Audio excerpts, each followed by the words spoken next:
Hello everyone, कैसे हैं आप सब। आज हम बात करेंगे reverse charge buying from unregistered dealer. Reverse charge में भी किसकी बात करेंगे हम, अगर अनरजिस्टर्ड पर्सन से परचेज करते हैं तो हमें कब कब जीएसटी में रिवर्स चार्ज के रूप में डिपॉजिट करना पड़ेगा।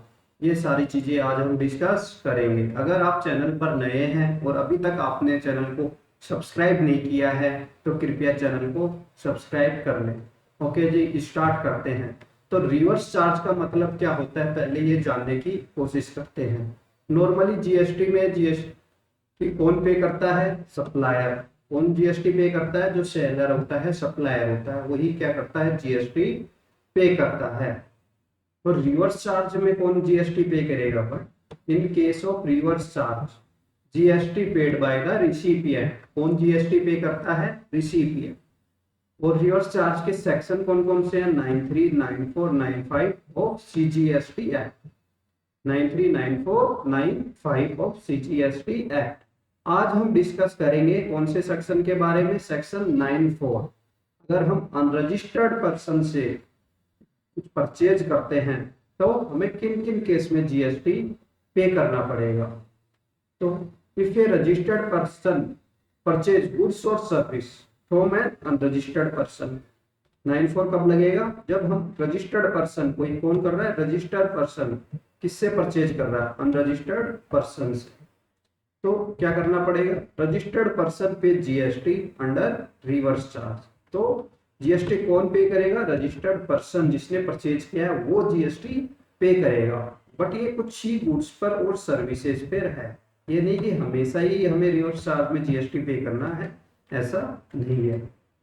तो कंडीशंस क्या क्या चेक करनी है हमें कि कब जीएसटी रिवर्स चार्ज में डिपॉजिट करवाना पड़ेगा। सबसे पहले हमें देखना है कि सप्लाई होनी चाहिए गुड्स या सर्विस।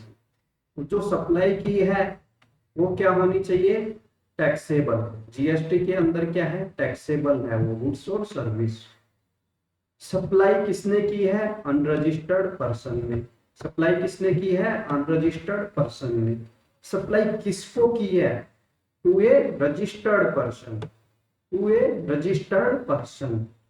सप्लाई क्या होनी चाहिए, इंट्रा स्टेट सप्लाई, मतलब विद इन स्टेट में ही होनी चाहिए। एक स्टेट से दूसरे स्टेट में अगर हम सप्लाई करते हैं तो जीएसटी का रजिस्ट्रेशन करवाना ही कंपलसरी हो जाता है। तो रिवर्स चार्ज की तो बात ही नहीं होगी फिर वहां पर। तो ऑल प्रोविजन किस पर एप्लीकेबल हो जाएंगे, अब जीएसटी के रिसिपिएंट पे।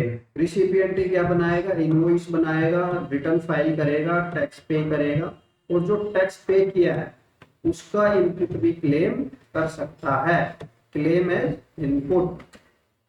अब हम बात करते हैं पी एंड एल के। कुछ आइटम होते हैं प्रॉफिट लॉस अकाउंट जो हम बनाते हैं, जिन पर क्या लगेगा, जीएसटी आएगा रिवर्स चार्ज के अंडर। कौन कौन से आइटम पर जीएसटी आएगा रिवर्स चार्ज के अंडर, तो कमीशन अगर हम पे करते हैं, क्या करते हैं, कमीशन पेमेंट करते हैं, प्रिंटिंग और stationery, repair maintenance, rent, office maintenance, vehicle maintenance, legal fees, consultancy, professional fees, audit fees, freight and transportation expense, gift expense, advertisement, business promotion expense. ये सारी खर्चे अगर हम अनरजिस्टर्ड पर्सन से लेते हैं तो हमें क्या करना पड़ेगा, रिवर्स चार्ज में जीएसटी डिपॉजिट करवाना पड़ेगा। कुछ एक्सेप्शंस भी है पी एंड एल आइटम जिन पर हमें जीएसटी रिवर्स चार्ज में पे नहीं करना होता।